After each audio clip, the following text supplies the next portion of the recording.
นกน้อยต่างถิ่นมาสอกหากินอยู่ในเมืองหลวงจากพี่น้องคนหักเคยควงมาอยู่เมืองหลวงแดนไกลตั้งใจไว้ว่าจะกลับบ้านนาเมื่อสุขสบาย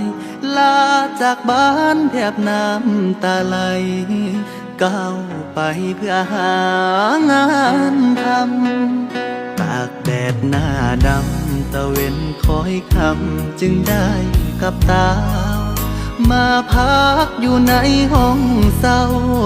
สุดเหงาเมื่อยามค่ำคืนยืนมองท้องฟ้า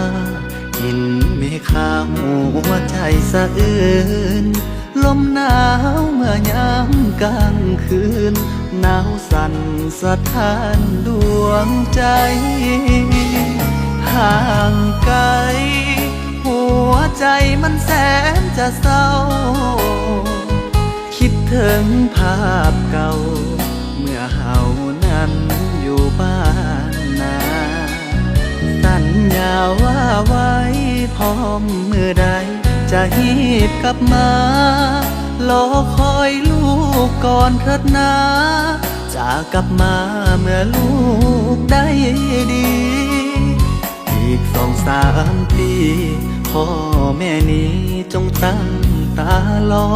จะหอบเงินไปฝากแม่พ่อเก็บเงินพอจะหีบคืนบ้านสงกรานต์ปีหน้าลูกขอสัญญาพาใจกับตาห่วงหาทุกแรงคำเศร้าคิดถึงเจ้าบ่มีเว้นไว้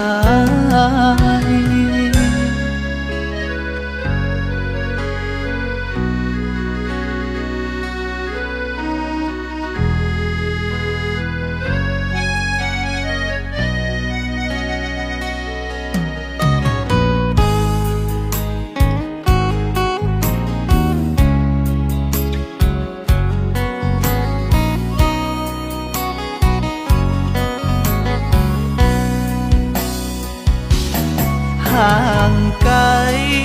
หัวใจมันแสนจะเศร้าคิดถึงภาพเก่าเมื่อเฮานั้นอยู่บ้า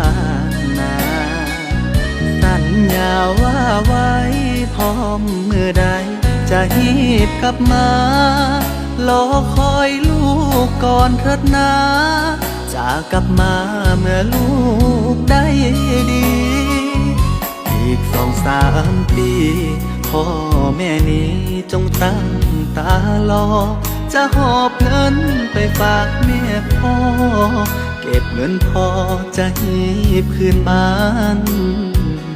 สงกรานต์ปีหน้าลูกขอสัญญาพาใจกับตาห่วงหาทุกแรงคำเศร้าคิดถึงเจ้าบ่มีเว้นไว้